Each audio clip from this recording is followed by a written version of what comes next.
Hey guys, welcome back to Doc Little Talks Comics, and today we're going to talk about Hammerfist issue number 1, written by Rick Remender with art by Steve Epting.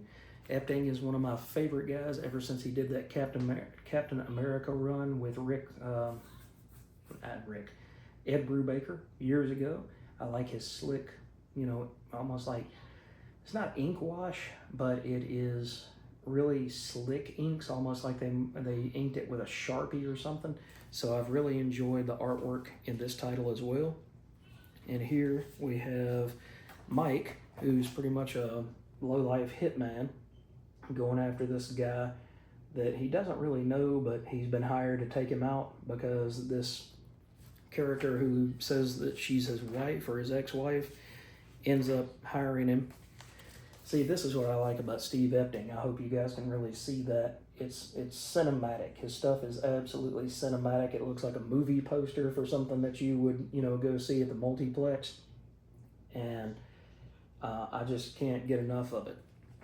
And as a Ford truck guy, then to see an actual 1970s F-Series, F-150 pickup like that, it just goes to show the level of detail and the level of accuracy that Steve brings along to the as the artist of the title.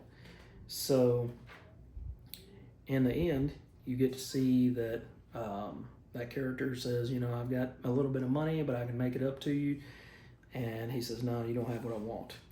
So he goes out and buys, he's pretty much a speedball, and goes out, smokes it in his truck, and he passes out.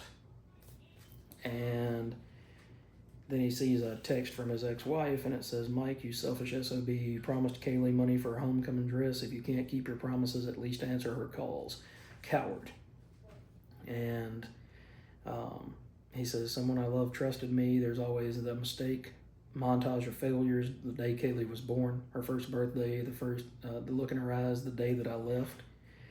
So then he wakes up the next day, and he's got this guy right here standing outside his window, and this guy's wife or whatever. And he says, rough night, Mike? And he says, easy, I'm just here to talk. And so he keeps saying his name. And he says, too familiar, I'm sorry. And long story short, he ends up telling him, we're going to do a bank robbery. And during the process of this bank robbery, it's going to take like 20 minutes. And we'll pay you, let's see, what did she say? The wife says, we will pay you $400,000 in cash. And he's sitting there thinking, his eyes get big, and he says, what can I do with that kind of money? That would be something that could help myself, help Kaylee, help Kaylee's mom, if he was so inclined to do that. And in the end, you get to see that they go into this town, and it's called East Camden, Nevada. And so you get to see that on the road sign down at the bottom as they're in the van. And he says, the town's all from go. Local stairs we pass, not a cell phone in sight. Every store, every car, every sign is like someone hit pause on a VCR 50 years ago. There's a 5 and dime, a nickel coffee, movie house playing the last picture show. And he said, it's not hipsters, pretending. It's really like the calendar just froze here. So you finally get to the heist.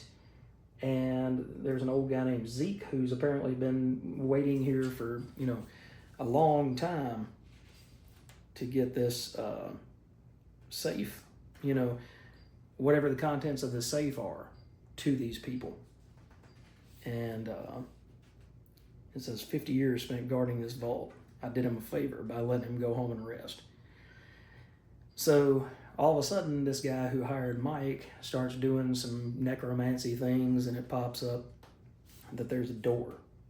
And when he opens the door, they walk into this vault. And it's not necessarily the same vault that they walked into up on the upper level, but instead it's something that was opened.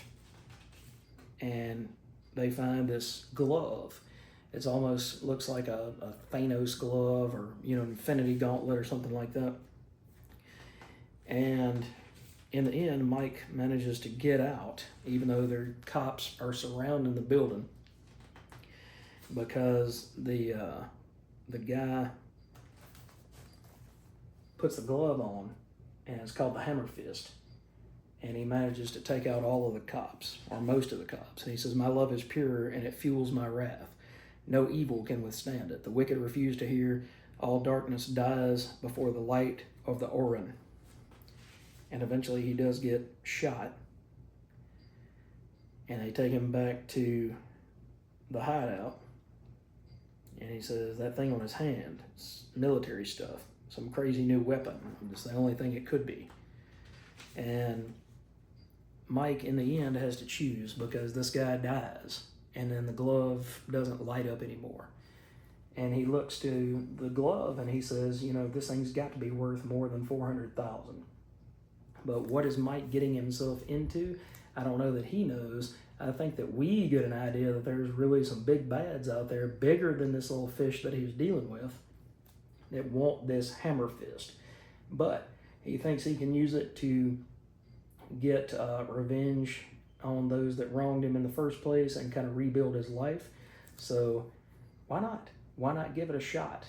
So that was the quick and dirty version of Hammerfist, issue number 1 by Rick Remender and Steve Epting from Giant Generator, which is an imprint at Image. I hope you guys enjoyed this book. Did you pick it up? Are you going to check it out and read it? Or did you pass on it because you weren't familiar with the property and it's just another new number 1?